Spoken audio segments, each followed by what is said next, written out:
Hello everyone, most welcome to Wi-Fi Study UPSC and Unacademy। आप सभी लोगों का हार्दिक स्वागत, हार्दिक अभिनंदन। एंड आज के करंट अफेयर्स के एडिशन में चर्चा करेंगे किस तरह से डेली करंट अफेयर्स और न्यूज़पेपर का डिस्कशन आपके लिए प्रीलिम्स, मेंस और टिल इंटरव्यू तक काफी बेहद आप इसको अलग अलग तरीकों से अलग अलग डायमेंशंस में यूज कर सकते हैं। तो चलिए स्टार्ट करते हैं आज के एडिशन के बारे में। सबसे पहली इंफॉर्मेशन, ऐसे राइटिंग को लेकर लाइव प्लस कोर्स अनअकैडमी पर लॉन्च हो चुका है। आप मेरा रेफरल कोड AKJ10 यहाँ पर यूज कर सकते हैं। अनअकैडमी का प्लस का सब्सक्रिप्शन लेने के लिए 10% का डिस्काउंट, साथ में थ्रू आउट योर प्रिपरेशन मेरी मेंटरशिप अवेलेबल रहेगी और भी मेरे काफी सारे कोर्सेज है। उसके अलावा यूपीएससी कैटेगरी के अंदर जितने भी अदर एजुकेटर्स के कोर्सेज है उसको भी आप यहाँ पर एक्सेस कर सकते हैं और अपनी प्रिपरेशन को आसान बना सकते हैं और जो आपकी आंखों में सपना है यूपीएससी टॉपर बनने का उसको साकार कर सकते हैं। तो चलिए स्टार्ट करते हैं आज के एडिशन को। सबसे पहले मैंने आपको जो अनअकैडमी प्लस के सब्सक्रिप्शन के बारे में बताया था, इस रेफरल कोड AKJ10 का यूज कीजिए, ज्यादा से ज्यादा अपने फ्रेंड्स को शेयर कीजिए ताकि मैक्सिमम लोग प्लस का सब्सक्रिप्शन ले सके, जिससे आपको अनलिमिटेड लाइव स्ट्रक्चर्ड क्लासेस का एक्सेस होगा। साथ में जिस भी कैटेगरी का आप लोगों ने सब्सक्रिप्शन लिया है उस कैटेगरी के जितने भी एजुकेटर्स के कोर्सेज है उनको आप एक्सेस कर सकते हैं। साथ में टेस्ट सीरीज मिलेगी, साथ में weekly quizzes, doubt classes, personal mentorship भी आप लोगों को अवेलेबल रहेगी ताकि आप अपनी प्रिपरेशन में समय समय पर स्ट्रेटेजी को एनालाइज यहां पर कर सके। आपको इस सब्सक्रिप्शन के लिए क्या करना होगा? सबसे पहले काफी सिंपल है, गूगल प्ले स्टोर पर जाइएगा, अनअकैडमी लर्निंग ऐप को डाउनलोड कीजिएगा। उसके बाद आपको सेलेक्ट करना है यहाँ पर प्लस कोर्स। प्लस कोर्स के अंदर आपको वेरियस कैटेगरीज मिलेगी, वहां पर आपको कैटेगरी सेलेक्ट करनी है यूपीएससी सीएसई। अदर कैटेगरीज के लिए भी आप मेरा रेफरल कोड AKJ10 अप्लाई कर सकते हैं, बट यूपीएससी के लिए स्पेशल आपके लिए होगा कि मेरी personal mentorship through out your preparation available रहेगी। उसके बाद जैसे ही आप इस कोर्स को सेलेक्ट करेंगे आपको ऑप्शन मिलेगा गेट सब्सक्रिप्शन का, इस पर क्लिक कीजिएगा। इस पर जैसे ही आप क्लिक करोगे उसके बाद बेसिकली आपको अलग अलग packages 1 month, 3 month, 6 month, 12 month and 24 month visible होगा। यहाँ पर नीचे ऑप्शन मिलेगा एंटर रेफरल कोड, यहाँ पर आप मेरा रेफरल कोड डालिएगा AKJ10, कोई स्पेस नहीं है, डायरेक्टली आप एक साथ पुट कर सकते हैं। आपको यहाँ पर विजिबल भी है, इसको अप्लाई कर दीजिएगा। जो भी आपके पास प्राइसेस होगी उस पर 10% का ऑटोमेटिकली आपको डिस्काउंट विजिबल हो जाएगा। उसके बाद यहां से आप अपना पेमेंट प्रोसेस कर दीजिएगा, ठीक है। और जो नई प्राइसेस है यूपीएससी सीएसई के लिए 12 मंथ और 24 मंथ के लिए आप देख सकते हो, ठीक है। और बेसिकली 10% डिस्काउंट के बाद आपको यहाँ पर प्राइसेस विजिबल है। तो मैक्सिमम टू मैक्सिमम लोग अनअकैडमी प्लस पर आ जाइए ताकि बहुत सारे कोर्सेज का आप एक्सेस कर पाएंगे। चलिए स्टार्ट करते हैं आज के करंट अफेयर्स को लेकर। सबसे पहली न्यूज आप लोगों के लिए बनी है जो है ministry of petroleum and natural gas से। इसके बारे में थोड़ा डिस्कशन हम पहले भी कर चुके हैं। ये चर्चा है सतत इनिशिएटिव के बारे में। किसके बारे में चर्चा है? सतत इनिशिएटिव के बारे में यहां पर हम चर्चा कर रहे हैं। सतत इनिशिएटिव आपने देखा होगा, मैंने आपको 2 दिन पहले इसके बारे में बताया भी था, जिसकी फुल फॉर्म यहां पर विजिबल है, sustainable alternative towards affordable transportation. हमारा ट्रांसपोर्टेशन बढ़ रहा है क्लीन एनर्जी की तरफ। हमारा जो फ्यूल है आपको देखने को मिलेगा क्लीन एनर्जी की तरफ हमारा फ्यूल बढ़ता हुआ देखने को मिलेगा। तो आप देखोगे इसी कड़ी में जो हमारी गवर्नमेंट है उन्होंने बेसिकली 900 कंप्रेस्ड बायोगैस प्लांट यहां पर सेटअप किए हैं। तो अब देखिएगा, ministry of petroleum and natural gas signed MOU with leading oil and gas marketing companies to establish 900 CBG plants। CBG मतलब आपके कंप्रेस्ड बायोगैस के प्लांट्स यहां पर सेटअप किए जा रहे हैं। तो आपको पता होना चाहिए कि किसके तहत हो रहा है? सतत इनिशिएटिव के तहत। तो ध्यान रखना, यहाँ की पहली न्यूज है कि हमारा पेट्रोलियम और प्राकृतिक गैस मंत्रालय है, उसने बेसिकली मेमोरेंडम साइन किए हैं जितनी भी हमारी बड़ी बड़ी ऑयल और गैस कंपनीज है, ताकि वो ज्यादा से ज्यादा बायोगैस प्लांट सतत इनिशिएटिव के तहत सेटअप कर सके। लगभग यहाँ पर आप देखोगे 30,000 करोड़ का इन्वेस्टमेंट देखने को मिलेगा अभी टोटल टोटल 1500 कंप्रेस्ड बायोगैस के प्लांट्स वेरियस स्टेजेस में आपको देखने को मिलेंगे और काफी जल्दी सारे के सारे एग्जीक्यूट होते हुए आपको देखने को मिलेंगे। एक और इंपॉर्टेंट चीज ध्यान रखना, जो आपके ये प्लांट्स है will initiate generation of biogas. Biogas किससे जनरेट होगी? जो आपका वेस्ट है, चाहे फॉरेस्ट का वेस्ट हो, चाहे एग्रीकल्चर का हो, चाहे एनिमल हस्बेंड्री का हो, चाहे मेराइन का हो। इससे होगा क्या? फार्मर्स की इनकम भी क्या होगी? बढ़ेगी। और जो गवर्नमेंट ऑफ इंडिया का टारगेट है to double farmers income by 2022, उसकी तरफ भी बढ़ता हुआ एक कदम होगा। To double farmers income by 2022, उसकी तरफ भी बढ़ता हुआ एक कदम आप लोगों को देखने को मिलेगा। तो ये भी काफी इंपॉर्टेंट चीज है जो आप लोगों को यहाँ पर ध्यान में रखनी है। ठीक है, तो this is the news number 1, जो आपका इसको अपने जीएस पेपर्स में आप यूज कर सकते हो, जहां पर बताओगे कि जो इंडियन गवर्नमेंट है या हमारा पेट्रोलियम मंत्रालय है क्या क्या स्टेप्स ले रहा है। तो ये एक स्टेप होगा गैस बेस्ड इकोनॉमी की तरफ भी, और ये एक स्टेप आपको देखने को मिलेगा जहां पर हम क्लीन एनर्जी की तरफ लगातार बढ़ते हुए जा रहे हैं। आगे चलते हैं। ठीक है, उसके बाद आप देखोगे लगभग गवर्नमेंट ऑफ इंडिया का टारगेट है, अभी तो मैंने 30,000 करोड़ का इन्वेस्टमेंट बताया, लगभग 2023-24 तक इस सेक्टर में 2 लाख करोड़ का इन्वेस्टमेंट आपको देखने को मिलेगा। लगभग 5,000 कंप्रेस्ड बायोगैस के प्लांट सेटअप करने का गवर्नमेंट का टारगेट है। और इससे सबसे इंपॉर्टेंट चीज क्या होगा? आपको पता है भारत क्या करता है? भारत वेस्ट एशिया से क्या इंपोर्ट करता है? क्रूड ऑयल इंपोर्ट करता है। आप देखोगे लगभग इस इनिशिएटिव को इंप्लीमेंट होने के बाद लगभग भारत को 1 लाख करोड़ रुपए कम फ्यूल का इंपोर्ट करना पड़ेगा। कितनी बड़ी कीमत है! This initiative will reduce fuel import by ₹1 lakh crore. इससे हमारा क्या होगा? जो हमारा ट्रेड डेफिसिट है, स्पेशली आपका करंट अकाउंट डेफिसिट है, वो क्या होगा? आपका रिड्यूस होगा। आपका व्यापार घाटा कम होगा, क्योंकि आपका इंपोर्ट क्या होगा? यहाँ से इंपोर्ट घटेगा। तो बेसिकली यूपीएससी आपसे क्वेश्चन पूछ सकता है कि इस इनिशिएटिव से क्या क्या बेनिफिट्स होंगे। तो आपको करंट अकाउंट डेफिसिट भी घटेगा, टोटल ट्रेड डेफिसिट भी घटेगा, आपका इंपोर्ट भी घटेगा, और भारत क्लीन एनर्जी फ्यूल की तरफ बढ़ेगा। तो इससे क्या होगा? हमारा CO2 का एमिशन भी घटेगा। ये सारी की सारी एप्लीकेशन है जो यूपीएससी आपसे यहाँ पर पूछ सकता है। और साथ में फार्मर्स की इनकम भी डबल होगी, क्योंकि फार्मर्स का जितना भी वेस्ट है ना, जो मैंने आपको बताया था, चाहे फॉरेस्ट का हो, चाहे एग्रीकल्चर का हो, चाहे एनिमल हस्बेंड्री का हो, उसको यूटिलाइज किया जाएगा बायोगैस में कन्वर्ट करने के लिए। तो आप देखोगे initiative towards doubling farmers income, और बेसिकली एम्प्लॉयमेंट भी क्रिएट होगा, क्लीन एनर्जी भी बढ़ेगी। और एक और इंपॉर्टेंट चीज होगी, ये इनिशिएटिव किसकी लाइन में आपको देखने को मिलेगा? भारत को आत्मनिर्भर बनाने में, स्वच्छ भारत मिशन को भी बूस्ट मिलेगा, क्योंकि जितना भी वेस्ट प्रोडक्ट होगा वो यहाँ पर बायोगैस के रूप में यूटिलाइज होगा। तो स्वच्छता भी आपको देखने को मिलेगी, और हमारी जो छोटी छोटी इंडस्ट्री है, जो बेसिकली एमएसएमई सेक्टर है, उनको भी बेसिकली यहाँ पर बूस्ट मिलेगा। तो this is all about the application. यहाँ से क्वेश्चन प्रीलिम्स में, मेंस में और टिल इंटरव्यू तक आपसे पूछे जा सकते हैं। तो ध्यान रखिएगा, ये आपके लिए न्यूज थी ministry of petroleum and natural gas से। सतत इनिशिएटिव के बारे में ध्यान में रखना है आप लोगों को, जिस पर मैंने होलिस्टिकली डिस्कशन किया है। That is very very important. आगे बढ़ते हैं।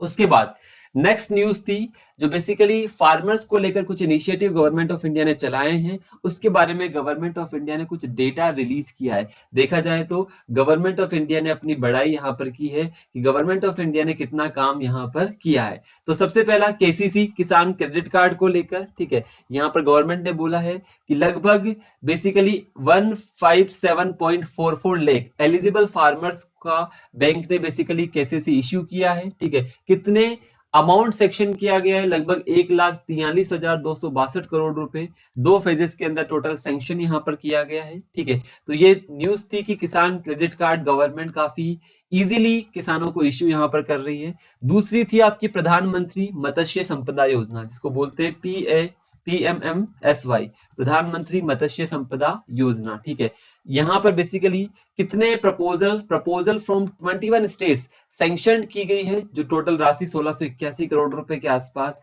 इस योजना के तहत सैंक्शन किया गया है। ठीक है, ये है आपके फिशरीज सेक्टर के डेवलपमेंट के लिए मत्स्य संपदा योजना। ठीक है, उसके अलावा additional emergency working capital fund NABARD के थ्रू भी बेसिकली सैंक्शन किया गया है। ये कुछ रिलीज है, ठीक है, ज्यादा काम की नहीं है, बट स्कीम्स के नाम आपको देखने को मिलेंगे। किसान क्रेडिट कार्ड को लेकर मेंशन कर सकते हैं, प्रधानमंत्री मत्स्य संपदा योजना को लेकर मेंशन कर सकते हैं, इमरजेंसी वर्किंग कैपिटल फंडिंग को लेकर मेंशन कर सकते हैं। तो ये गवर्नमेंट ने रिलीज किया था डेटा, जो मैंने आप लोगों के सामने रख दिया है, ठीक है। कोविड के दौरान काफी सारे केसीसी किसान क्रेडिट कार्ड जारी किए गए थे, ठीक है, तो उसको लेकर डेटा गवर्नमेंट ने जारी किया है, ठीक है। अब एक बात करते हैं रिन्यूएबल एनर्जी को लेकर एक समिट, ठीक है, जिसको प्रधानमंत्री जी ने वीडियो कॉन्फ्रेंसिंग के जरिए संबोधित किया। उसकी न्यूज में आपको न्यूज़पेपर में भी अभी दिखाऊंगा, ठीक है, उसकी कटिंग मेरे पास है, ठीक है। तो आप देखोगे थर्ड ग्लोबल री इन्वेस्ट समिट आपको देखने को मिलेगी 26 से 28 नवंबर, ठीक है। कब से कब तक? 3 दिन की ये समिट है, आपको 26 से 28 नवंबर, ठीक है। आज का दिन और बेसिकली कल का दिन भी आपको ये समिट देखने को मिलेगी, ठीक है। तो बेसिकली आप देखोगे ये रिन्यूएबल एनर्जी इन्वेस्टर्स की एक ग्लोबल मीटिंग आपको देखने को मिलेगी, ठीक है, जो कहां पर कंडक्ट हो रही है? न्यू दिल्ली के अंदर, ठीक है, आपको देखने को मिल रही है। बट प्रधानमंत्री जी ने इसको वर्चुअली संबोधित किया है इस समिट को, ठीक है। आप देखोगे यहाँ पर न्यू इंडिया न्यू एनर्जी, ठीक है, ये आप देखोगे यहाँ पर लिखा भी हुआ है, this is the new India और न्यू एनर्जी, ठीक है। इसके नीचे टैगलाइन क्या लिखी हुई है? New India new energy. नया भारत होगा तो उसकी एनर्जी भी क्या होगी? नई। एनर्जी का मतलब हम मूव कर रहे हैं अब हमारे ट्रेडिशनल एनर्जी के सोर्सेस से रिन्यूएबल एनर्जी की तरफ, चाहे सोलार एनर्जी हो, चाहे विंड एनर्जी हो, चाहे जियोथर्मल एनर्जी हो, चाहे आपकी न्यूक्लियर एनर्जी हो, जो भी क्लीन एनर्जी के सोर्सेज आपको देखने को मिलेंगे। तो प्रधानमंत्री जी ने री इन्वेस्ट, नाम क्या है? री इन्वेस्ट 2020, मतलब आरई का मतलब रिन्यूएबल एनर्जी, इन्वेस्ट का मतलब रिन्यूएबल एनर्जी के अंदर इन्वेस्टमेंट कीजिए। तो एक ग्लोबल इन्वेस्टर्स की मीटिंग आपको देखने को मिलेगी। तो ये तीसरी global renewable energy investment meeting and expo आपको देखने को मिलेगा, जिसको बेसिकली कल प्रधानमंत्री जी ने संबोधित किया, ठीक है।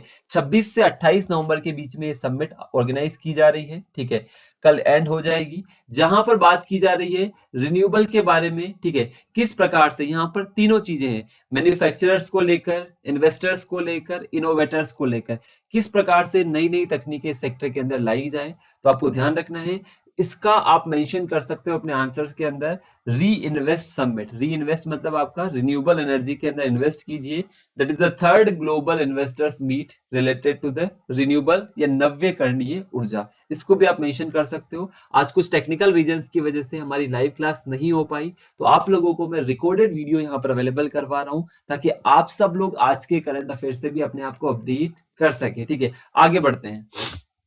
उसके बाद साइक्लोन निवार, ठीक, आपने देखा होगा पूरे बेसिकली उत्तर भारत के अंदर भी सर्दी काफी ज्यादा बढ़ गई है, और बेसिकली आपका साइक्लोन निवार है जो बेसिकली आपका तमिलनाडु वाला पार्ट था, पुदुचेरी वाला पार्ट था, लेकिन हाँ इसमें काफी अच्छे एफर्ट्स गवर्नमेंट के रहे, ठीक है। यस डेफिनेटली इससे नुकसान हुआ, फसलों को नुकसान हुआ है, ठीक है। बेसिकली जो कोस्टल इलाकों में रहने वाले लोगों के घर थे वगैरह उनको नुकसान हुआ है, बट फिर भी ज्यादा यहाँ पर लोगों की जान नहीं गई है। गवर्नमेंट ने काफी अच्छे एफर्ट्स यहाँ पर किए हैं। तो आप देखोगे 3 killed क्रॉप्स डैमेज्ड एज निवार क्रॉसेस तमिलनाडु कोस्ट, ठीक है, निवार तमिलनाडु कोस्ट को क्रॉस कर चुका है, ठीक है। जो हमारी एनडीआरएफ टीम है वो भी काफी बेहतरीन एफर्ट्स यहाँ पर कर रही है, ताकि बेसिकली जो भी इलाके फ्लडेड हुए हैं, ठीक है, जहां पर बेसिकली बाढ़ जैसी स्थितियां बनी है स्पेशली कोस्टल रीजन्स के अंदर, वहां से इवैक्यूएशन काफी इजीली कर सके।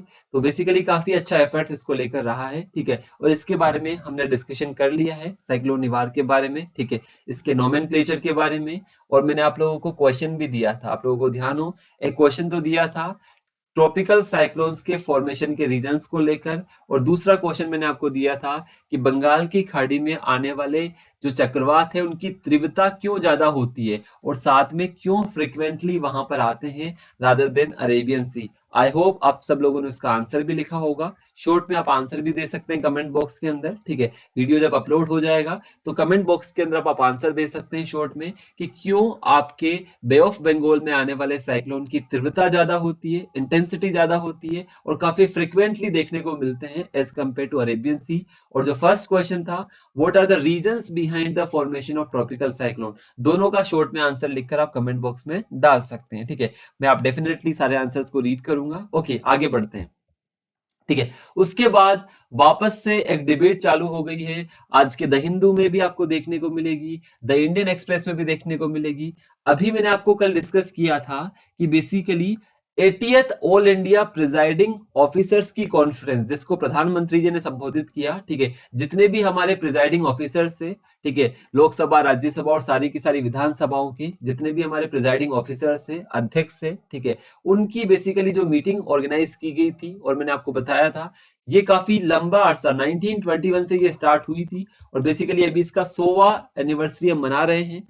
इस बीच में 80 समिट हो चुकी है, और इस बार की जो समिट हुई है वो कहां पर हुई है? केवड़िया, जहां पर गुजरात में आपको स्टेच्यू ऑफ यूनिटी की प्रतिमा आपको देखने को मिलेगी। स्टेच्यू ऑफ यूनिटी आपको देखने को मिलेगा, सरदार वल्लभ भाई पटेल की प्रतिमा, केवड़िया, नर्मदा नदी के किनारे, गुजरात, यहाँ पर समिट हुई है। इस समिट को भी मोदी जी ने वीडियो कॉन्फ्रेंसिंग के माध्यम से संबोधित किया, तो वहां पर उन्होंने सबसे इंपॉर्टेंट चीज बोली, वन नेशन वन इलेक्शन। ये मुद्दा पहले भी काफी हाईलाइटेड रहा था कि एक देश एक चुनाव, ठीक है। आपने देखा ही होगा गवर्नमेंट का इंटीग्रेशन पर काफी ज्यादा फोकस रहा है। मैंने काफी सारी स्कीम्स आपको बताई थी, one nation one ration card, ठीक है, वन नेशन वन टैक्स, ठीक है, जिसको आप जीएसटी के नाम से जानते हो, वन नेशन वन इलेक्शन। तो सारी चीजों को इंटीग्रेट करने पर गवर्नमेंट का काफी बड़ा फोकस रहा है, ठीक है। तो यहाँ पर भी बोला है कि बेसिकली भारत में आप देखोगे हर महीने कहीं ना कहीं चुनाव देखने को मिलते ही मिलते हैं, जिसकी वजह से हमारा जो डेवलपमेंट वर्क है या जो वर्किंग वाला पार्ट है उसमें काफी ज्यादा कठिनाइयां आती है, क्योंकि basically model code of conduct लग जाता है। उस टाइम पर बेसिकली कोई प्रोजेक्ट पास नहीं हो सकते, कोई नई पॉलिसीज नहीं आ सकती, और पूरे देश में ऐसा चलता ही रहता है। तो बेसिकली हमारा डेवलपमेंट वर्क नहीं रुके, इसलिए, और खर्चा भी बचेगा, ठीक है, और बेसिकली इंटीग्रिटी भी आप लोगों के लिए आएगी। तो इस चीज को ये गवर्नमेंट काफी ट्राई कर रही है वन नेशन वन इलेक्शन को इम्प्लीमेंट करने के लिए। तो यहाँ पर भी मोदी जी के द्वारा यही बोला गया। अब देखिए, one nation one election, it is the need of the country as elections taking place every few months hamper development works। वो बोल रहे हैं कि ये भारत की जरूरत बन गई है, अदरवाइज हर महीने कहीं ना कहीं भारत में चुनाव देखने को मिलते हैं जो विकास के कार्यों में काफी बाधा पहुंचाते हैं। ये सारी चीजें उन्होंने बोली जब वो संबोधित कर रहे थे 80वीं ऑल इंडिया प्रिजाइडिंग ऑफिसर्स की कॉन्फ्रेंस, जो केवड़िया में बेसिकली संपन्न हुई थी, ठीक है। तो बेसिकली उन्होंने एक और चीज बोली, उन्होंने बोली कि there should be a single voter list for all polls. सारे के सारे पोल्स के लिए पूरे इंडिया में क्या होनी चाहिए? सिंगल वोटर लिस्ट होनी चाहिए। इस चीज को, सिंगल इलेक्शन तो होना ही चाहिए, साथ में there should be a single voter list for all polls in the country, ठीक है। अलग अलग वोटर लिस्ट भी नहीं होनी चाहिए, सबके लिए कॉमन सिंगल, ताकि बेसिकली हमारा मनी बचेगा, टाइम बचेगा, ठीक है, डेवलपमेंट काफी तेजी से बढ़ सकेगा, और प्रोसेस क्या होगी? सिंप्लीफाई आपको देखने को मिलेगी। तो इसको लेकर बेसिकली काफी सारा डिस्कशन है, ठीक है। इसको बेसिकली आपको द इंडियन एक्सप्रेस के अंदर भी आर्टिकल देखने को मिलेगा, ठीक है। उन्होंने डायरेक्टली बोला है कि बेसिकली अब जो वन नेशन वन इलेक्शन का मुद्दा है, इस पर डिस्कशन की नहीं, इसको इंप्लीमेंट करने की जरूरत है। अब ये भारत की आवश्यकता बन गई है, this is a need of present time, ठीक है, क्योंकि बेसिकली वही चीज उन्होंने बार बार बोली, ठीक है। आप देखोगे one no one voter list he observe, ठीक है, उन्होंने बोला only one voter list should be used for Lok Sabha, Vidhan Sabha and other election. अभी आप देखोगे हर इलेक्शन के लिए अलग अलग वोटर लिस्ट बनती है, लोकसभा के लिए अलग बनती है, विधानसभा के लिए अलग बनती है, लोकल बॉडीज के इलेक्शंस के लिए अलग बनती है। तो बेसिकली हमारे प्रधानमंत्री जी बोलते हैं कि क्यों हम टाइम भी खराब कर रहे हैं और मनी भी वेस्ट कर रहे हैं। पूरे इलेक्शंस के लिए, चाहे लोकसभा का हो, चाहे विधानसभा का हो, चाहे आपके लोकल इलेक्शंस में पंचायत के, नगर पालिका के, सबके लिए सिंगल वोटर लिस्ट होनी चाहिए। जैसे आपने देखा one nation one ration card, one nation one tax, तो basically one nation one voter list, ये कॉन्सेप्ट भी बेसिकली यहाँ पर गवर्नमेंट के द्वारा किया जा रहा है। देखते हैं कितना टाइम में इम्प्लीमेंट होता है, क्या क्या डिस्कशन इस पर आते हैं, तो बहुत सारी चीजें आपको देखने को मिलेगी, ठीक है। उसके अलावा जो मैंने आपको बताया था, ठीक है, एक और मुद्दा, एक एग्जाम्पल भी आप रिलेट कर सकते हो, ठीक है। उसके अलावा आप देखोगे इस समिट के अंदर सबसे इंपॉर्टेंट चीज रही थी जो बेसिकली काफी ज्यादा पॉपुलराइज की गई थी, कि हमारे गवर्नमेंट के जो तीनों ऑर्गन्स हैं, आपको पता है गवर्नमेंट के जो 3 ऑर्गन्स है, सब लोगों को पता है, कार्यपालिका, विधायिका और न्यायपालिका। आपकी लेजिस्लेचर, आपकी जुडिशरी और आपकी एग्जीक्यूटिव, ठीक है। तो बेसिकली तीनों की जो वर्किंग है वो इंडिपेंडेंट होनी चाहिए, एक दूसरे के कामों में इंटरफेरेंस ना करे। कल भी मैंने आपको एक वर्ड बताया था, आप लोगों को ध्यान हो, न्यायिक अतिक्रमण, जुडिशियल एनक्रोचमेंट, जिसका आज एग्जांपल भी आपको दूंगा। आज बेसिकली आंध्र प्रदेश गवर्नमेंट ने बोला है कि बेसिकली जो आंध्रा की हाई कोर्ट है वो हमारी शक्तियां लेने का प्रयास कर रही है, एनक्रोचिंग कर रही है किसकी पावर्स को, विधानसभा की पावर्स को। अभी मैं आपको आर्टिकल दिखाने वाला हूं ताकि आप लाइव एग्जांपल से सारी चीजों को रिलेट कर सके। That is the beauty of newspaper discussion. ठीक है, आई थिंक सब लोगों को समझ आ रहा होगा। आज आपके डाउट्स नहीं ले पा रहा, ठीक है, बट हाँ श्योरली जैसे ही हमारा नेटवर्क इश्यू रिजोल्व होगा डेफिनेटली आपके डाउट्स भी लिए जाएंगे। ठीक है, ये सब लोगों को समझ आ रही है सारी चीजें। ठीक है, you are getting my point, जो अपन कन्वे करना चाह रहे हैं। आई थिंक आपको सारी चीजें यहाँ पर कन्वे हो रही होगी। ठीक है, आगे देखते हैं। ठीक है, उसके बाद आप देखोगे इसी चीज को, ये जो मैंने आपको द हिंदू में बताया था वही आर्टिकल आपको द इंडियन एक्सप्रेस में भी आज का देखने को मिलेगा। ठीक है, कुछ चीजें बेसिकली आपको काफी कॉमन मिलेगी, वही चीज बोली गई है। प्राइम मिनिस्टर साहब ने बोला है need deep study discussion on one nation one election. ठीक है, तो बेसिकली आप देखो वीडियो कॉन्फ्रेंसिंग के जरिए इस कॉन्फ्रेंस को हमारे प्रधानमंत्री जी संबोधित कर रहे थे, और वही चीजें जो मैंने आपको बताई है वही इस आर्टिकल में देखने को मिलेगी। यहाँ पर बोला है कि हमारी वाइब्रेंट डेमोक्रेसी के लिए, हमारे जीवंत लोकतंत्र के लिए ये सारी चीजें काफी आवश्यक है। जहां पर उन्होंने ये भी बात की गवर्नमेंट के तीनों ऑर्गन्स एक दूसरे से इंडिपेंडेंट रहे, इंटरफेरेंस ना करे, हार्मोनियस कोऑर्डिनेशन। ठीक है, coordination is different thing and interference is different thing. Coordination मतलब समन्वय क्रिएट करना, लेकिन इंटरफेरेंस का मतलब एक के कामों को दूसरे में दखल देना या दूसरे के पावर्स को लेने का प्रयास करना। इसका एग्जांपल मैं आपको बताता हूँ, ठीक है, ताकि आप इसको अच्छे से समझ पाए। ठीक है, यहाँ पर आप देखो, और एक और चीज की यहाँ पर बात की जा रही है, केवाईसी। ठीक है, केवाईसी आपने सुना होगा, नो योर कस्टमर, बैंक्स के रेफरेंस में यूज किया जाता है। आज आप इतने सारे एप्लीकेशंस यूज करते हो, बैंकिंग के एप्लीकेशंस यूज करते हो, पेटीएम यूज करते हो, वहां पर आपने देखा होगा कि यार मुझे केवाईसी करानी है, जिसकी फुल फॉर्म होती है नो योर कस्टमर। लेकिन यहाँ पर केवाईसी का मतलब क्या है, नो योर कॉन्स्टिट्यूशन, अपने संविधान को जाने। ठीक है, कल संविधान दिवस भी था। ठीक है, इसीलिए बेसिकली यहाँ पर एम्फेसाइज किया गया अपने संविधान के बारे में जानिए, अपने संविधान के आदर्श, संविधान के मूल्य, संविधान की मूल भावना को समझे, संविधान के जितने भी बेसिकली दायरा है उसका सम्मान करें, संविधान के आदर्शों को जन जन तक पहुंचाए। तो that is the know your customer, ये भी काफी इंपॉर्टेंट है, सॉरी नो योर कॉन्स्टिट्यूशन। तो आप देखोगे केवाईसी का जो आपको देखने को मिलेगा, ठीक है, आपने जनरली बैंकिंग पर्पज से यूज किया होगा। ठीक है, लेकिन यहाँ पर बात की जा रही है नो योर कॉन्स्टिट्यूशन। ओके, तो ये भी यहाँ पर डिस्कशन का मुद्दा रहा। अब आपको सबसे पहले एग्जांपल देता हूँ जो आपको समझाना था। ठीक है, ये देखिए, ये आपको दिखाता है। ठीक है, यहाँ पर आप देखो हाई कोर्ट ने बेसिकली यहाँ पर आंध्र प्रदेश गवर्नमेंट ने क्या बोला है। ठीक है, high court has taken our executive functions. ठीक है, यहाँ पर आंध्र प्रदेश गवर्नमेंट ने सुप्रीम कोर्ट में ये गुहार लगाई है कि आंध्र प्रदेश की हाई कोर्ट कार्यपालिका के फंक्शंस को खुद लेने का प्रयास कर रही है, मतलब वहां की हाई कोर्ट एनक्रोच कर रही है एग्जीक्यूटिव फंक्शंस को। तो आप देखोगे यहाँ पर स्टेट गवर्नमेंट ने सुप्रीम कोर्ट को क्या बोला है, स्टेट गवर्नमेंट ने सुप्रीम कोर्ट को बोला है कि it has seriously violated the doctrine of separation of power. ठीक है, जो हमारा सिद्धांत है सेपरेशन ऑफ पावर, जिसको हिंदी में बोलते हैं शक्तियों का पृथक्करण, क्योंकि एग्जीक्यूटिव की अलग पावर्स है, जुडिशरी की अलग पावर है, लेजिस्लेचर की अलग पावर है, कोई एक दूसरे की पावर के अंदर इंटरफेयर नहीं करेगा। तो यहाँ पर ये दिस इज एन एग्जाम्पल, ये किसका एग्जाम्पल है कि बेसिकली किस प्रकार से कोर्ट्स एनक्रोच करने का प्रयास कर रही है एग्जीक्यूटिव फंक्शंस को। ऐसा बेसिकली आंध्र प्रदेश गवर्नमेंट ने सुप्रीम कोर्ट के अंदर बोला है। ठीक है, अब यहाँ पर the SC asked Andhra Pradesh government to submit the construction plan for a guest house in Vizag. यहाँ पर आप देखोगे हाई कोर्ट ने बेसिकली आंध्र प्रदेश गवर्नमेंट को बोला है कि जो वाइजैक के अंदर कोई गेस्ट हाउस का कंस्ट्रक्शन हुआ है उसको लेकर उनको एफिडेविट फाइल करना है, या बेसिकली उसको लेकर उनको प्लान वहां पर फाइल करने के लिए बोला गया। तो देखो क्या मुद्दा है। ठीक है, Andhra Pradesh high court has virtually taken over the executive function of the state, ऐसा बोला गया वहां के चीफ मिनिस्टर जगन मोहन रेड्डी के द्वारा। आपको पता है जगन मोहन रेड्डी काफी कंट्रोवर्सीज में है। ठीक है, अभी थोड़े दिन पहले बात की थी अपन ने कि जहां पर उन्होंने सुप्रीम कोर्ट के सेकंड सीनियर मोस्ट जज रमन्ना साहब पर एलिगेशंस या आरोप लगाए थे कि बेसिकली वो हाई कोर्ट कौन सी हाई कोर्ट की? आंध्रा के हाई कोर्ट को इंटरफेयर करने का प्रयास कर रहे हैं। वो भी आर्टिकल मैंने आप लोगों को बताया था, ठीक है। तो जगन मोहन रेड्डी जी काफी ज्यादा कंट्रोवर्सीज में है। तो अब देखो, द स्टेट कंप्लेंट, स्टेट ने कंप्लेन की है हाई कोर्ट की। कहां पर कंप्लेन की है? बेसिकली सुप्रीम कोर्ट के अंदर।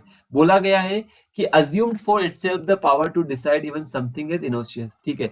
तो वो सारे फंक्शंस जो एग्जीक्यूटिव देखती है उनको हाई कोर्ट क्यों लेने का प्रयास कर रही है? तो आप एग्जांपल दे सकते हैं इनको कि सीरियसली या बेसिकली अभी रिसेंटली ये केस देखा गया जहां पर आंध्र प्रदेश गवर्नमेंट, सीएम का आपको नाम नहीं लिखना, आपको जस्ट नाम लिखना है कि बेसिकली यहाँ पर आंध्रा गवर्नमेंट ने सुप्रीम कोर्ट में पिटीशन फाइल की है या अपील की है कि हाई कोर्ट उनका ज्यूरिडिक्शन एनक्रोच करने का प्रयास कर रही है या उनके ज्यूरिडिक्शन का अतिक्रमण करने का प्रयास कर रही है। तो ये रेफरेंस आप लोगों के सामने क्लियर होने चाहिए ताकि इजीली आप सारी चीजों को एड्रेस यहाँ पर कर सके। आई थिंक सबको सारी चीजें समझ आ रही है, सबको सारी चीजें क्लियर है, मजा आ रहा है पढ़ने के अंदर, सारी चीजें क्लियर हो रही है। आपको हर एक चीज बहुत डिटेल में समझाऊंगा ताकि आप हर एक चीज को काफी इजीली यहाँ पर समझ सके, मजा आएगा आपको पढ़ने में। ओके, अभी आगे बढ़ते हैं हम, ठीक है। उसके बाद आप देखोगे यहाँ पर सबसे पहले मैं बात करूंगा, यस, ये हमने बात कर ली, यस। उसके बाद हमने देखा था जो लव जिहाद वाला मुद्दा चल रहा है उसको लेकर भी एक आर्टिकल द हिंदू में आज आपको देखने को मिलेगा, जिसको कल भी हमने नाम दिया था एंटी कन्वर्जन लो, ठीक है। लव जिहाद वाला मुद्दा जिसको लेकर, जिसकी संवैधानिकता या कॉन्स्टिट्यूशनलिटी को लेकर डिस्कस हम कर रहे थे। इंटरफेथ मैरिजेस की बात कर रहे थे जहां पर यूपी गवर्नमेंट ने एक ऑर्डिनेंस या एक अध्यादेश जारी किया। नाउ अब आप लोग कमेंट करके मुझे बता दीजिए, आप लोगों को काफी इजीली याद करवाया था। क्वेश्चन ध्यान से सुनिएगा, क्वेश्चन ध्यान से सुनिएगा। मेरा क्वेश्चन है आप लोगों से कि जो आपकी स्टेट गवर्नमेंट है, स्टेट गवर्नमेंट में पहला क्वेश्चन, क्वेश्चन नंबर वह है आपकी यूपी गवर्नमेंट ने क्या जारी किया है? अध्यादेश, मतलब आपका ऑर्डिनेंस। तो पहली बात तो ये ऑर्डिनेंस किसके द्वारा जारी किया गया? यूपी के अंदर जो ऑर्डिनेंस जारी किया गया है ये जारी करने की शक्ति किसके पास है? ठीक है, ऑप्शन दे रहा हूं, यूपी गवर्नर, ठीक है। सेकंड, प्रेसिडेंट ऑफ इंडिया, ठीक है। पहला यूपी गवर्नर, ठीक है। सेकंड, प्रेसिडेंट ऑफ इंडिया, ठीक है। थर्ड आपका हो गया यूपी लेजिस्लेटिव असेंबली, थर्ड आपका हो गया यूपी लेजिस्लेटिव असेंबली मतलब यूपी की विधानसभा, ठीक है। एंड फोर्थ ऑप्शन हो गया आपका नन ऑफ द अबव, ठीक है। आपको बताना है यूपी गवर्नमेंट ने जो अध्यादेश जारी किया, ए बी सी डी। पहला क्वेश्चन आप लोगों के सामने, किसने ये ऑर्डिनेंस जारी किया? दूसरा क्वेश्चन है जो आपको कमेंट करके बताना है, ये जो ऑर्डिनेंस जारी किया गया कौन से आर्टिकल के तहत जारी किया? भारतीय संविधान के कौन से अनुच्छेद के तहत ये ऑर्डिनेंस जारी किया गया है? आपको ये भी कमेंट करके बताना है, ठीक है। यूपी गवर्नमेंट का ध्यान रखना, क्वेश्चन ध्यान से सुनिएगा, यूपी गवर्नमेंट का जो अध्यादेश है कौन से आर्टिकल के या अनुच्छेद के तहत जारी किया गया है? कमेंट करके ये भी आप लोग मुझे फटाफट से बता दीजिए। अभी आप लोगों के कमेंट नहीं देख पा रहा, बट डेफिनेटली जैसे आप कमेंट करेंगे आपको मैं रिप्लाई जरूर करूंगा, ठीक है। तो सब लोगों को कमेंट यहाँ पर करना है, ठीक है। मुझे ये भी पता लग जाएगा कितने लोगों ने वीडियो देखा है। ओके, आगे बात करते हैं। तो इसी को लेकर आप देखोगे एंटी कन्वर्जन लो जो बार करता है या प्रतिबंध लगाता है इंटरफेथ मैरिजेस पर, ठीक है। ये क्या बेसिकली भारत को वापस से सोशल रिग्रेशन, मतलब हम तो बात कर रहे थे कि बेसिकली जो हमारे सोशल काफी सारे रेस्ट्रिक्शंस लगे हुए हैं, सामाजिक प्रतिबंध लगे हुए हैं, बदलते जमाने में हम आगे बढ़ रहे हैं, क्या हमें वापस से पीछे खींच कर नहीं लेकर जाएगा क्या? जहां पर वापस से बेसिकली एक गर्ल की इंडिविजुअल फ्रीडम पर प्रतिबंध लग जाएगा, ठीक है। वो ये डिसाइड नहीं कर सकती कि उसका लाइफ पार्टनर कौन होगा अगर वो अडल्ट है, ठीक है। 18 प्लस की बात कर रहा हूं, ठीक है। तो आप देखोगे पहली चीज बोली गई है the proposed UP government ordinance, जो क्या करता है? Seeking to prohibit unlawful religious conversion representative a regressive march towards unacceptable medievalism। देखो कितनी अच्छी चीज बोली है कि ऐसा प्रतीत होता है कि उत्तर प्रदेश गवर्नमेंट के द्वारा जारी किया गया ये अध्यादेश, जिसके तहत धार्मिक जो कन्वर्जन है उसको बेसिकली इलीगल या अवैध बताया गया है, ये हमें वापस धकेल रहा है हमारे मध्यकालीन इरा में, हमारी मिडाइवल हिस्ट्री के अंदर जहां पर ये सारी चीजें देखने को हमें मिलती थी। तो हम बेसिकली आगे बढ़ने की बजाय हम सोशल रिग्रेशन में जाते जा रहे हैं। We are moving backward rather than moving forward, ठीक है। तो बेसिकली अब उसका आंसर आपको इसके अंदर मिल जाएगा, जो मैंने क्वेश्चन आप लोगों से पूछा है उसका आंसर आपको मिल जाएगा cleared for promulgation by the governor. I think answer आपको मिल भी गया होगा। ये बेसिकली किसके द्वारा प्रमलगेट किया गया? प्रमलगेट मतलब किसके द्वारा जारी किया गया? राज्यपाल के द्वारा। कहाँ के राज्यपाल के द्वारा? आपके यूपी के राज्यपाल के द्वारा, ठीक है। और सारी चीजें आपको वही देखने को मिलेगी जो अपन ने कल डिस्कस की थी, ठीक है, जहां पर और सारी की सारी चीजें जो कॉन्स्टिट्यूशन से जुड़ी हुई है, आर्टिकल 25 का रेफरेंस देखने को मिल जाएगा, आर्टिकल 19 का रेफरेंस देखने को मिल जाएगा। तो जो मैंने आपसे पूछा है उसका आंसर भी आप कर दीजिएगा, आर्टिकल बता दीजिएगा, ठीक है। आर्टिकल, इसके बाद लास्ट में एक और आंसर कर दीजिएगा कि अगर प्रेसिडेंट ऑर्डिनेंस जारी करेगा तो वो कौन से आर्टिकल के तहत करेगा। यहां पर तो पूछा है गवर्नर, तो आप लास्ट में ये भी कमेंट कर दीजिएगा कि प्रेसिडेंट इस आर्टिकल के तहत आपका ऑर्डिनेंस जारी करता है। आगे बढ़ते हैं। तो इसके अंदर सारी चीजें आपको रेफरेंस मिल जाएगी, ठीक है। ये देखो, जो मैंने आपको रेफरेंस दिया था ना, उस चीज का रेफरेंस मिल गया। सफीन जहान, जो हदिया वाला केस था, जो हदिया थी केरला की, उसका नाम बदलकर सफीन जहान हो गया था। तो आपने देखा होगा काफी सारे टीवी पर डिबेट आपको देखने को मिलती होगी, ऐसा क्या कारण था जिसकी वजह से हादिया सफीन जहान बेगम बन जाती है, ऐसा क्या कारण था जिसकी वजह से उसको फोर्स किया जाता है मुस्लिम अडॉप्ट करने को लेकर। तो ऐसे बहुत सारे डिबेट देखने को मिलेगी, बट हमें जाना है, हमें डिबेट में पढ़ना ही नहीं है। हमारे लिए तो सुप्रीम कोर्ट का वर्डिक्ट, हमारे लिए तो जो सुप्रीम कोर्ट ने फंडामेंटल राइट का दर्जा दिया है वो हमारे लिए सबसे इंपॉर्टेंट है। तो आप देखोगे, after the court's right to privacy judgement and the Shafin Jahan Hadiya case 2018, it would be no more constitutional to use marriage as a ground for prohibiting conversion, क्योंकि यही वो केस था जहां पर सुप्रीम कोर्ट ने राइट टू मैरी या अपनी पसंद से जीवन साथी चुनने के अधिकार को आर्टिकल 21 के तहत डाला था। केस का नाम भी आप लिख सकते हो, सफीन जहान हादिया केस 2018 का। सुप्रीम कोर्ट का वर्डिक्ट था, right to marry is an inherent part of article 21 of our constitution, ठीक है। तो बेसिकली यहाँ पर बताया जा रहा है कि इसकी कॉन्स्टिट्यूशनलिटी तो वैसे भी नहीं है, क्योंकि ये बेसिकली चैलेंज होगा और रेफरेंस दिया जाएगा सुप्रीम कोर्ट के वर्डिक्ट का। इससे पहले राइट टू प्राइवेसी, ठीक है, जो आपका निजता का अधिकार है, ये भी कौन से आर्टिकल में आता है? आर्टिकल 21 के अंदर, ठीक है। उसके अलावा राइट टू फ्रीडम जो आपका आर्टिकल 19 है। तो ये आप देखिए किस तरह से रेफरेंस यहाँ पर दिए गए हैं। उसके अलावा एक और रेफरेंस दिया गया है फ्रीडम ऑफ रिलीजन का, जो आपका आर्टिकल 25 है, ठीक है। तो फ्रीडम ऑफ रिलीजन कि मैं मेरी इच्छा से किसी भी रिलीजन को चुन सकता हूँ, उसकी जो बेसिकली उसको प्रोपोगेट कर सकता हूँ, ठीक है, तो वो मेरी इच्छा है, ठीक है, उसको मुझसे कोई छीन नहीं सकता। ऐसा दावा हमारा फंडामेंटल राइट्स आप लोगों के लिए करता है, ठीक है। तो आई थिंक यहाँ पर सब लोगों को समझ आ रही होगी सारी चीजें। तो किस तरह से आप सारी चीजों का रेफरेंस ले सकते हैं, ये रेफरेंस देना है। ध्यान रखना, जो चीजें आपको बता रहा हूं मैं, नोट डाउन कर लीजिएगा और रेफरेंस दीजिएगा। आपका जब मार्क्स आएंगे तब आप मुझे जरूर याद करोगे, ठीक है। थैंक्स मैसेज आपका जरूर मेरे पास आएगा कि सर आपने जो चीजें बताई थी उसने हमारे लिए काफी अच्छा मार्क्स लेकर आए और हम बेसिकली आज आईएएस बन गए। भूल मत जाना, बनने के बाद कम से कम याद रखना। ओके, अपन आगे देखते हैं। कुछ और इंपॉर्टेंट चीजें हैं, ठीक है, जो बेसिकली ऑनलाइन अब्यूज को लेकर है, उसको भी अपन डिस्कस करेंगे। आपने देखा होगा जो ऑनलाइन हेट स्पीच को लेकर भी एक डिबेट आपको देखने को मिलेगी, ठीक है, कि यहाँ पर बोला गया है, ठीक है, एक हेडिंग देखना। ये क्वेश्चन है आपका ऑनलाइन अब्यूज को लेकर, ठीक है। बेसिकली ऑनलाइन अब्यूज या बेसिकली आपने देखा होगा ऑनलाइन हेट स्पीच, ये दोनों चीजों को लेकर जो अभी तक हमारे कानून बने हुए हैं, क्या वो सफिशिएंट है? क्या अभी केरला गवर्नमेंट के द्वारा जारी किया गया ऑर्डिनेंस को काफी ज्यादा क्रिटिसाइज किया गया था और केरला गवर्नमेंट ने वो ऑर्डिनेंस वापस ले लिया है, ठीक है। अभी ध्यान रखना, अभी आपके न असेंबली के सेशन चल रहे हैं न पार्लियामेंट का चल रहा है, ठीक है। तो बेसिकली ऑर्डिनेंस कब जारी किया जाता है आप सब लोगों को पता है? ऑर्डिनेंस तब जारी होगा, अगर मैं स्टेट की बात करूं, अगर सोचो अपन बात करते हैं किसी भी राज्य की, किसी भी राज्य के अंदर सोचो एक सदन हो सकता है या दो सदन हो सकता है, या तो दोनों के दोनों सदन नहीं चल रहे हो, दोनों सदन मतलब आपका असेंबली भी नहीं चल रहा हो, काउंसिल भी नहीं चल रहा हो, या दोनों में से एक भी नहीं चल रहा हो ना, तो भी बेसिकली आपको ऑर्डिनेंस बनाना पड़ेगा। क्योंकि कानून कब बनेगा? कानून तब बनेगा जब अगर आपके राज्य में दो सदन हैं तो दोनों सदनों के द्वारा उसको पास कर दिया जाए एंड फाइनली गवर्नर का अप्रूवल मिल जाए, ठीक है, या गवर्नर ने प्रेसिडेंट को रेफर किया है तो प्रेसिडेंट का अप्रूवल मिल जाए, तभी कानून बनेगा। लेकिन अभी तो सेशन चल नहीं रहे, तो अभी बेसिकली ऑर्डिनेंस मेकिंग पावर किसके पास होती है?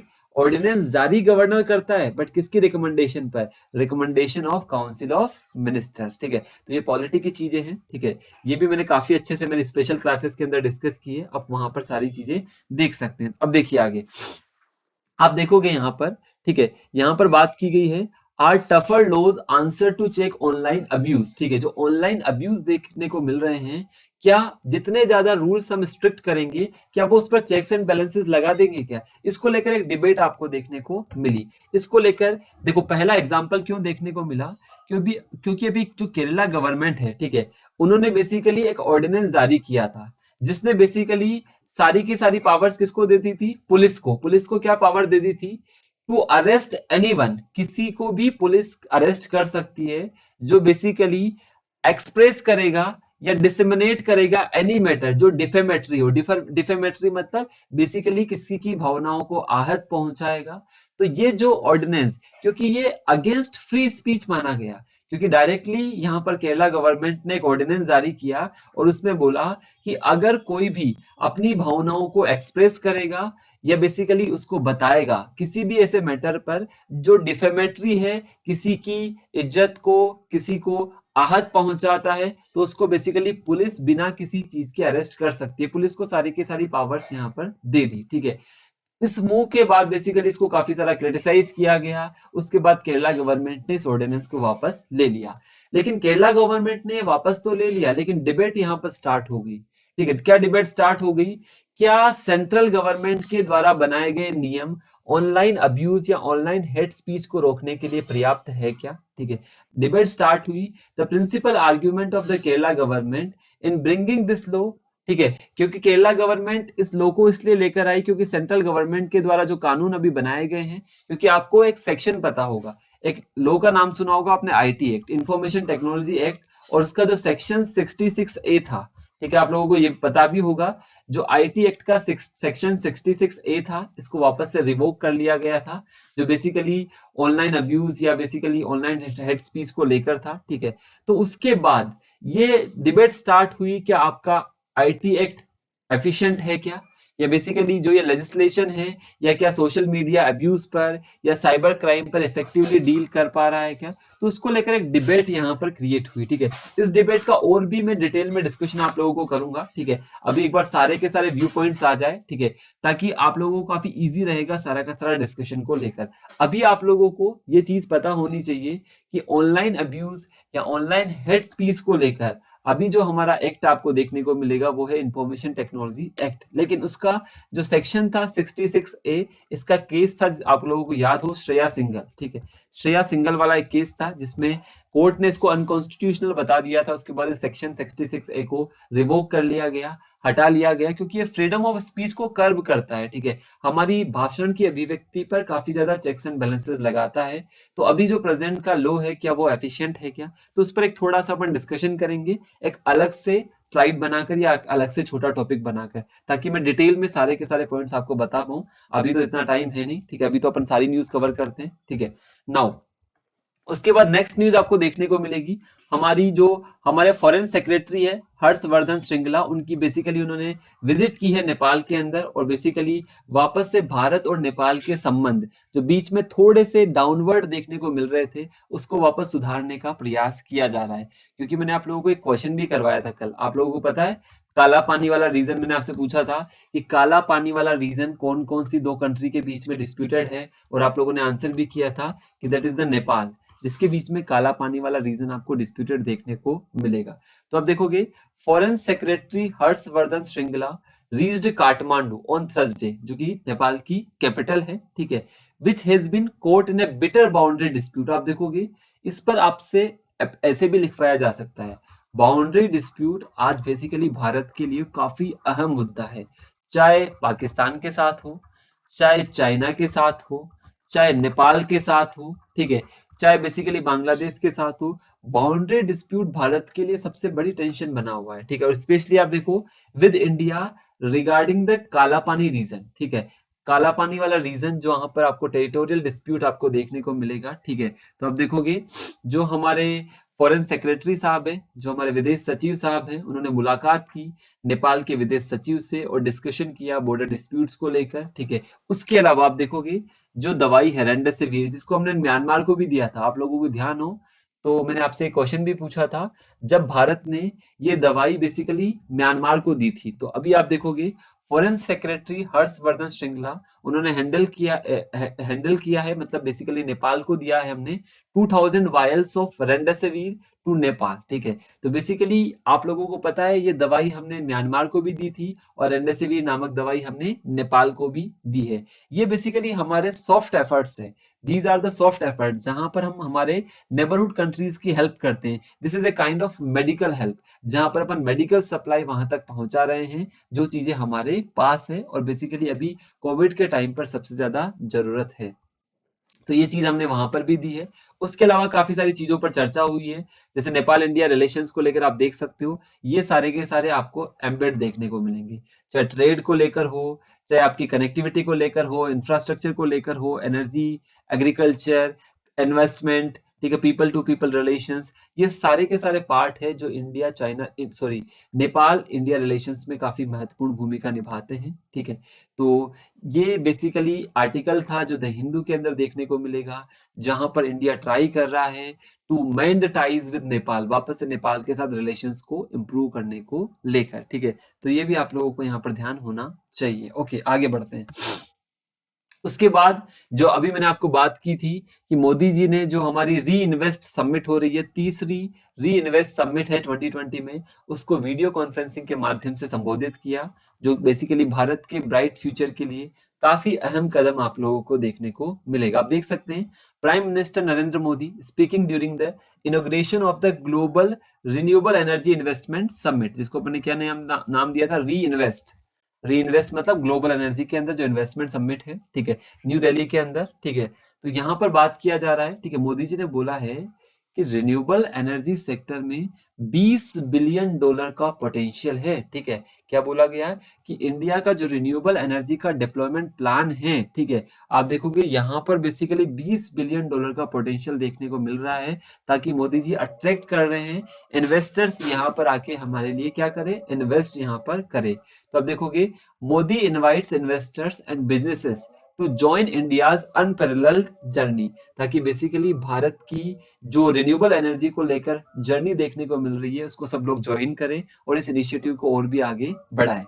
तो आप देख सकते हो यहाँ पर जो इंपॉर्टेंट चीज है, क्या लिखा हुआ है, इंडिया का रिन्यूएबल एनर्जी का जो डिप्लॉयमेंट प्लान है फॉर द आने वाले डिकेड के लिए, आने वाले वर्षों के लिए, जो लगभग 20 बिलियन डॉलर का बिजनेस आप लोगों के लिए जनरेट करेगा। आप देखो किस तरह से अट्रैक्ट किया जा रहा है।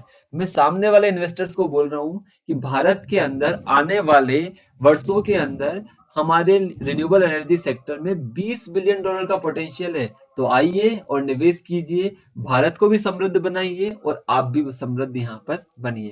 तो आप देखोगे inviting global investor to join what he termed India's unparalleled journey. ठीक है, तो यहाँ पर बस इतनी सी चीज ध्यान रखनी है कि हमारा पोटेंशियल, इसको आप मेंशन कर सकते हो, इस लाइन को आप मेंशन कर सकते हो, India's renewable energy potential for the next decade, आने वाली शताब्दी में या आने वाले जो डिकेड है, ठीक है, शताब्दी नहीं बोलूंगा, आने वाला जो डिकेड है, ठीक है, उसमें बेसिकली भारत का काफी अच्छा पोटेंशियल यहाँ पर देखने को मिलेगा। ठीक है, आई थिंक सब लोगों को समझ आ रहा है सारी चीजें।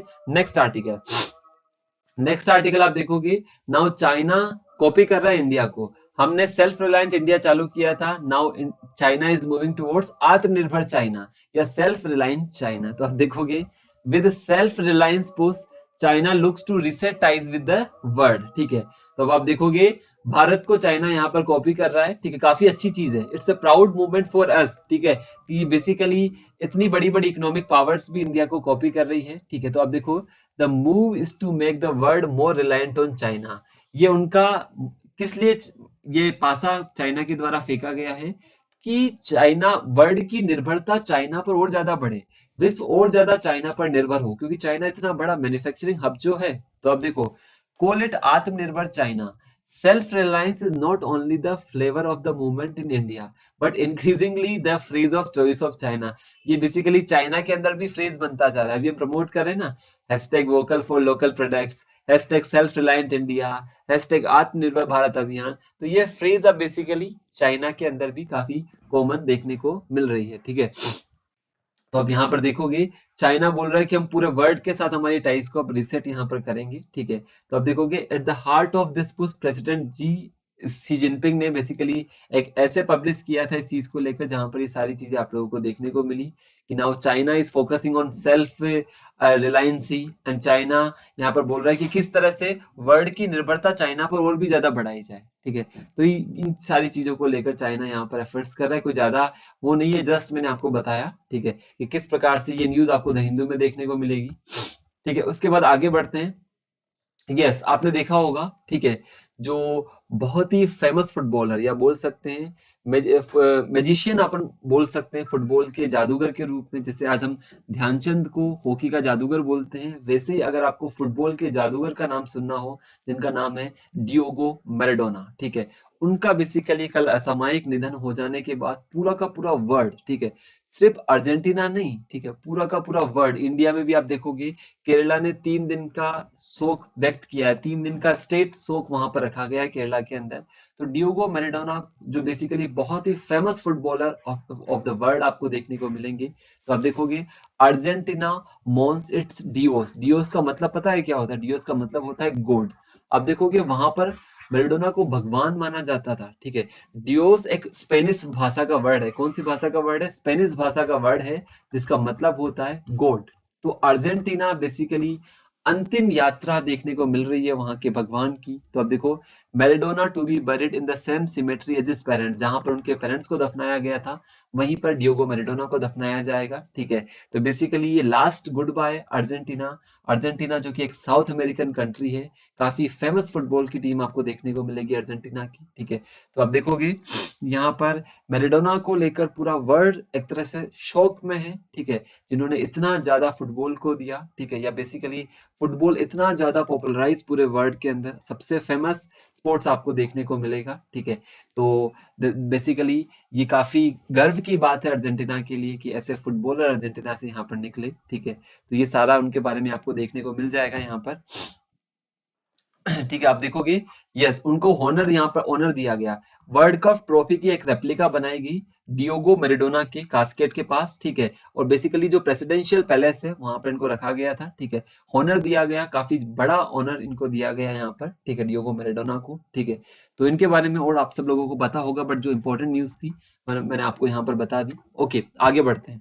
ठीक है, उसके बाद एक और इम्पोर्टेंट चीज मैं आप लोगों को बताना चाहूंगा यहाँ पर, हमारे सुप्रीम कोर्ट के एक और मतलब नया फ्रेज क्रिएट होते जा रहे हैं। ठीक है, आप देखोगे हर दिन आपको न्यूज़पेपर से कुछ ना कुछ नया मिलेगा। न्यूज़पेपर हर दिन आप लोगों के लिए, ठीक है, आप लोगों के लिए नहीं, हम लोगों को काफी नई नई चीजें सिखाता है हर दिन।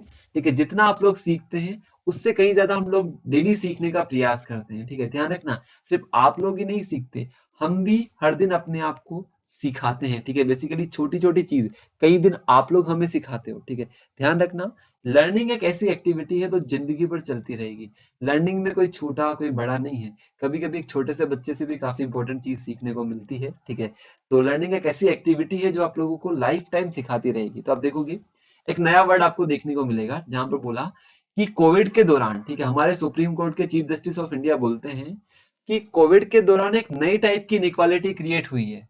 कैसी इनइक्वालिटी क्रिएट हुई है कि अब बेसिकली टेक्नोलॉजी डिपेंडेंट हमारा जस्टिस कैसा हो गया है। ठीक है, क्योंकि अभी आप देखोगे जितने भी कोर्ट्स है, चाहे हाई कोर्ट है, चाहे सुप्रीम कोर्ट है, चाहे लोकल कोर्ट्स है, सब वीडियो कॉन्फ्रेंसिंग के माध्यम से चल रही है। तो यहाँ पर सुप्रीम कोर्ट के चीफ जस्टिस बोलते हैं कि हमारा जस्टिस कैसा हो गया है, टेक्नोलॉजी डिपेंडेंट। ठीक है, मतलब जस्टिस का एक्सेस अभी उसी को मिल रहा है जिसके पास टेक्नोलॉजी है, जिसके पास तकनीक है। ठीक है, इसका मतलब क्या हुआ, जिसके पास तकनीक नहीं है वो जस्टिस का लाभ नहीं ले पा रहा। तो वो बोलते हैं कि अब एक नई टाइप की इनइक्वालिटी क्रिएट हो गई है, एक नई टाइप की असमानता क्रिएट हो गई है कि न्याय सबको नहीं मिल पा रहा, न्याय उसी को मिल पा रहा है जिनके पास क्या है, आपका टेक्नोलॉजी पर एक्सेस है। तो अब देखोगे चीफ जस्टिस ऑफ इंडिया ऐसे बोबड़े वो बोलते हैं कि इस पैंडेमिक ने एक बिगेस्ट चैलेंज हमारे सामने लेकर आ गया, स्पेशली कॉमन मैन को जस्टिस दिलाने के लिए। यहाँ पर किसकी बात करें, जस्टिस टू कॉमन मैन। ठीक है, यहाँ पर बात की जा रही है कॉमन मैन के लिए। ठीक है, जो आपका आम आदमी है उसको न्याय की जो पहुंच सुलभ होनी चाहिए। लेकिन आप देखोगे यहाँ पर उन्होंने गवर्नमेंट से अपील की है कि आप लोगों को नए सॉल्यूशंस ढूंढने होंगे, अदरवाइज एक new kind of inequality generate हो गई है, जो किससे हुई है कि जस्टिस कैसा बन चुका है, टेक्नोलॉजी डिपेंडेंट। तो एक फ्रेज यहाँ पर यूज की जाएगी, justice as a dependent on technology, ठीक है, क्योंकि यहाँ पर क्या हो गया है, कॉमन मैन को जस्टिस का एक्सेस नहीं मिल पा रहा, justice become towards the technology, ठीक है। तो इस चीज को लेकर उन्होंने बोला था और गवर्नमेंट को बोला है कि गवर्नमेंट को यहाँ पर अर्जेंट सॉल्यूशंस निकालने होंगे, क्योंकि इस पेंडेमिक का अभी कोई एंड नहीं है, कोई पता नहीं है, ठीक है। तो इस चीज को लेकर यहाँ पर बात की जा रही है, that is very very important, ठीक है। यहाँ तक भी आपको सारी चीजें क्लियर होनी चाहिए। उसके बाद आप देखोगे और भी हमारी डिप्लोमेसी को बूस्ट देने के लिए हमारे दो अनमोल हीरे, ठीक है, हमारे जो फॉरेन मिनिस्टर साहब है एस जयशंकर साहब, वो बेसिकली जा रहे हैं सेशेल्स की यात्रा पर, और बेसिकली हमारे जो नेशनल सिक्योरिटी एडवाइजर है अजित डोभाल साहब, वो विजिट करेंगे श्रीलंका को, क्योंकि ये जो पूरा का पूरा इंडियन ओशन रीजन है, अभी आपने देखा होगा इंडियन ओशन रीजन क्वाड को लेकर, मालाबार को लेकर काफी चर्चा में रहा। तो इंडो पैसिफिक रीजन या इंडियन ओशन रीजन की सिक्योरिटी को और ज्यादा बूस्ट करने के लिए जो इंडियन ओशन रीजन की कंट्रीज है, श्रीलंका हुआ, सेशल्स हुआ, मालदीव्स हुआ, इनसे भारत और स्ट्रॉन्ग टाइज यहाँ पर बढ़ा रहा है। तो आप देखोगे Delhi move to boost Indian Ocean security, Doval visit करेंगे श्रीलंका की और जयशंकर विजिट करेंगे सेशल्स की। तो इसमें इतनी सी चीज आपको ध्यान रखनी है, जयशंकर की नवंबर 27-28 को सेशल्स की विजिट आपको देखने को मिलेगी, और डोवाल की भी बेसिकली विजिट देखने को मिलेगी श्रीलंका को, ताकि इंडियन ओशन वाले रीजन में भारत अपना सिक्योरिटी स्टेटस को और भी इंप्रूव कर सके, या और भी बेहतर भारत अपना सिक्योरिटी स्टेटस यहाँ पर बढ़ा सके। ये भी आपको यहाँ पर क्लियर होना चाहिए, this is related to the security status. Okay, ये भी आपको यहाँ पर सारी चीजें क्लियर होनी चाहिए। सब लोगों को क्लियर है यहाँ तक सारी चीज? ओके, आगे बढ़ते हैं। उसके बाद यस, एक और important, I think this is the last, ठीक है, नहीं एक और छोटी सी न्यूज है, आप देखोगे, ये भी आपको बता देता हूँ। एफसी कोहली, जिसको बोला जाता है फादर ऑफ इंडियन इंडस्ट्री, उनका भी बेसिकली निधन हो गया है, जिनका जन्म हुआ था 1924 में, 2020 अभी बेसिकली कल ही उनका निधन हुआ है, जो पहले चीफ एग्जीक्यूटिव ऑफिसर थे टाटा कंसल्टेंसी सर्विसेज के, एफसी कोहली, जिनको father of Indian information technology बोला जाता है। ध्यान रखना, आपसे क्वेश्चन पूछा जा सकता है, who is the father of Indian information technology industry, जिनका नाम है एफसी कोहली, जो टीसीएस कंपनी के पहले चीफ एग्जीक्यूटिव ऑफिसर थे, ठीक है। उन्होंने इस कंपनी को 1969 में, ठीक है, जेआरडी टाटा के समय ज्वाइन किया था, ठीक है, जो उस समय टाटा ग्रुप के चेयरमैन थे, ठीक है। Kohli pivoted TCS first into management consultancy and then over the next 2 decades software development में इसको लेकर आए, ठीक है। और 1996 में, ठीक है, आप देखोगे वो बेसिकली सीईओ के पद से उन्होंने छोड़ दिया था 1996 के अंदर, ठीक है। तो इनका काफी बड़ा योगदान रहा है भारत को आईटी हब बनाने को लेकर, इसीलिए बोला जाता है Kohli was the true Pioneer of Indian IT industry. तो ध्यान रखना है आप लोगों को, इनका नाम एफसी कोहली साहब, जो father of Indian IT industry माने जाते हैं, ठीक है। इनके बारे में आपको पता होना चाहिए। लास्ट न्यूज आज मैं डिस्कस कर रहा हूँ, प्रेसिडेंट की पावर टू पार्डन, क्योंकि आप देखोगे यहाँ पर अपन कंपेरेटिवली स्टडी करेंगे यूएस और इंडिया को लेकर, ठीक है।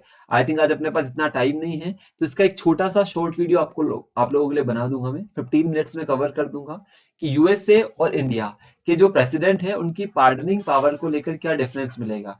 भारत की तो आपको पता होगी, जो प्रेसिडेंट की पार्डन पावर है, ठीक है, और बेसिकली जो गवर्नर की पार्डनिंग पावर है, इसको मैं कंपेयर करूंगा यूएसए से, क्योंकि आपने देखा होगा अभी कल परसों ही जो यूएसए के प्रेसिडेंट थे डोनाल्ड ट्रंप साहब, ठीक है, उन्होंने बेसिकली जो उनके सिक्योरिटी एडवाइजर थे मिशेल फ्लैन साहब को, जो पहले उनके नेशनल सिक्योरिटी एडवाइजर रहे हैं, उनको बेसिकली जो एफबीआई के जो काफी सारे केसेस थे उसमें गिल्टी पाए गए थे, उनको बेसिकली पार्डन दिया है, और भी काफी सारे पार्डन पहले हो चुके हैं। तो डिस्कस करेंगे इसका, कंपैरेटिवली स्टडी अपन करेंगे, इसके लिए एक शॉर्ट वीडियो आप लोगों को यहाँ पर मिल जाएगा, ठीक है।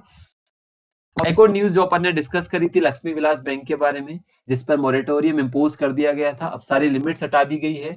इसको बेसिकली जो सिंगापुर बेस्ड बैंक है डीबीएस, उसमें बेसिकली इसको पूरा मर्ज हो जाएगा, ठीक है। तो लक्ष्मी विलास बैंक अब ऑपरेट करेगा डीबीएस बैंक इंडिया के रूप में, ठीक है। तो ये कल की न्यूज थी, ठीक है, जिसमें बेसिकली आप देखोगे जो मर्जर था लक्ष्मी विलास बैंक का, ठीक है। तो आप देखोगे Lakshmi Vilas bank will start its normal operations as DBS bank, जो सिंगापुर आधारित आपका बैंक है, जिसका हेडक्वार्टर सिंगापुर में आपको देखने को मिलेगा। अब इस पर जितनी भी रेस्ट्रिक्शंस आरबीआई ने लगाई थी वो सब नवंबर 27 से हट जाएगी, और ये अपने नॉर्मल फंक्शंस की तरह बेसिकली वापस से अपने कार्य को सुचारू रूप से चालू कर देगा। तो इसके बारे में मैंने आपको डिस्कशन भी किया था कि किस प्रकार से हमारा बैंकिंग सिस्टम टूटता जा रहा है, ठीक है, और भी डिस्कशन किया था कॉर्पोरेट बैंक्स को लेकर, ठीक है, और बेसिकली एनबीएफसीज को बैंक बनाने को लेकर। तो आई थिंक वो तो आपको सारा क्लियर होगा ही होगा। ठीक है, उसमें तो आप लोगों को आई थिंक कोई इश्यू होना ही नहीं चाहिए। और फटाफट से अपन समराइज कर लेते हैं आज हमने क्या क्या सीखा।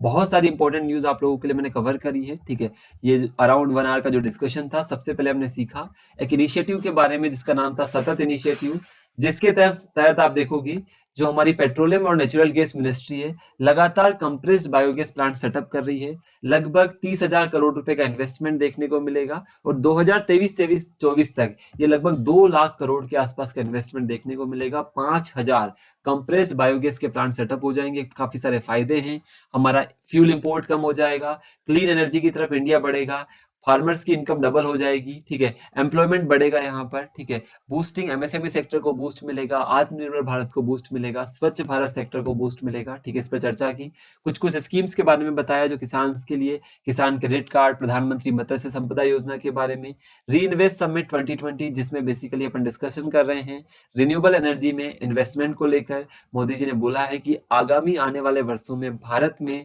रिन्यूएबल एनर्जी को लेकर $20 बिलियन का पोटेंशियल देखने को मिलेगा। तो हम इनवाइट कर रहे हैं इन्वेस्टर्स को कि आइए हमारे सेक्टर में के अंदर इन्वेस्ट कीजिए। ठीक है, निवार का जो देखा गया वो मैंने आपको डिस्कस किया है। ठीक है, काफी अच्छे स्टेप्स गवर्नमेंट ऑफ इंडिया के यहाँ पर रहे।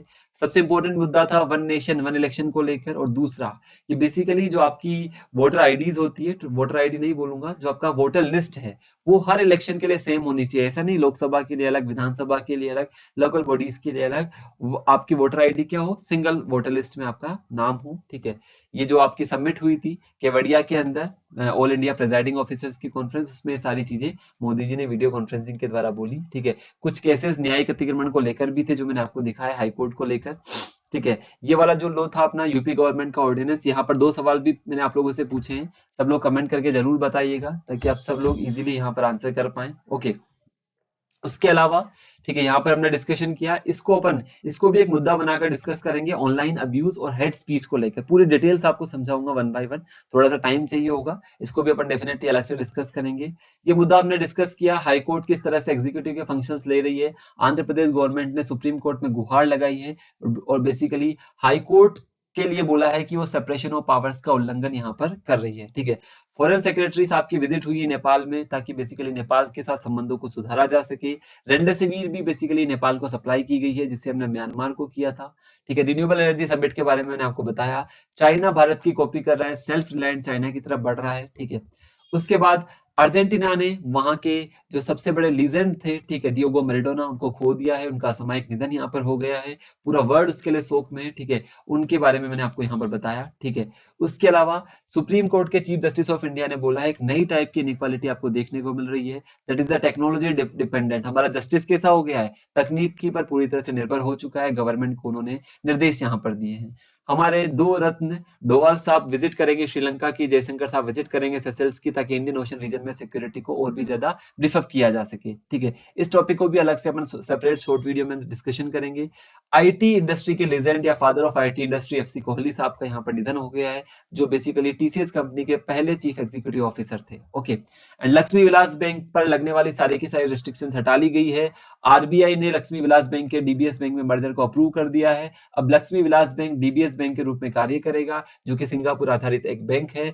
27 नवंबर मतलब आज से ही सारे के सारे ऑपरेशंस उसके सुचारू हो जाएंगी, सारी लिमिट्स हटा दी जाएगी। ठीक है, तो this is all about the discussion. ठीक है, एंड द लास्ट एंड सबसे इंपॉर्टेंट चीज, this is my referral code AKZ10 जिसको आप अप्लाई कर सकते हैं अनअकैडमी प्लस के सब्सक्रिप्शन के लिए। मेरा जो कोर्स है ऐसे की आंसर राइटिंग का वो स्टार्ट हो चुका है। आप लोग आज शाम को भी क्लास अटेंड कर सकते हैं, 7 PM to 8:30 PM आपको क्लास देखने को मिलेगी। ठीक है, उसके अलावा जो रेगुलर क्लासेस है 8:45 PM to 9:45 PM ये आपको देखने को मिलेगी अनअकैडमी स्पेशल क्लासेस में। हर दिन न्यूज़पेपर का डिस्कशन 3 PM to 4 PM आपको देखने को मिलेगा। सारी क्लासेस आप ज्वाइन कर सकते हैं। इस रेफरल कोड को आप किसी भी कैटेगरी के सब्सक्रिप्शन के लिए अप्लाई कर सकते हैं, 10% का ऑफ, साथ में मेरी पर्सनल मेंटरशिप अवेलेबल रहेगी। ये सारी चीजें आपको कॉन्टिन्यूसली यहाँ पर मिलती रहेगी, और साथ में बेसिकली आपको चैनल को लाइक करना है, शेयर करना है, सब्सक्राइब करना है, ताकि आगे आने वाली मेरी सारी की सारी वीडियोस की नोटिफिकेशन आपको कॉन्टिन्यूसली यहाँ पर मिलती रहेगी। ठीक है, आई थिंक आज आपको डिस्कशन पसंद आया होगा। कमेंट बॉक्स में अपने सारे कमेंट बताइए, मुझे अच्छा लगेगा। जितनी एनर्जी से मैं यहाँ पर वर्क कर रहा हूँ, मैं एक्सपेक्ट करता हूँ कि आप लोग उससे दोगुनी एनर्जी के साथ यहाँ पर वर्क करें। So thank you very much to all of you. ठीक है, वापस मिलेंगे कल, हमारी क्लासेस टाइम पर होगी। ठीक है, कल जो मेरी क्लास होगी वाईफाई स्टडी मेन चैनल पर होगी। ठीक है, 2 बजे कल क्लास होगी। ठीक है, सैटरडे और संडे को क्लास का टाइमिंग 2 बजे रहेगा, बाकी दिन आपको 3 बजे लाइव क्लास देखने को मिलेगी। ठीक है, तो कल आप मुझसे जुड़ सकते हैं। वाईफाई स्टडी जो मेन चैनल पर क्लास होगी। ठीक है, वाईफाई स्टडी का जो मेन चैनल है, ठीक है, वहां पर क्लास होगी, टाइमिंग रहेगा 2 PM। सारे के सारे करंट अफेयर्स का वहां पर रिवाइज करेंगे। और संडे को जो क्लास होगी वो भी 2 बजे होगी, वाईफाई स्टडी 2.0 पर वो क्लास होगी। ठीक है, वहां पर जितने भी अपन ने डिस्कस किया है उसका एमसीक्यू अपन डिस्कस करेंगे, मल्टीपल चॉइस क्वेश्चन वाला पार्ट डिस्कस करेंगे। सो आज के लिए इतना ही। Thank you very much to all of you. Thank you guys, thank you.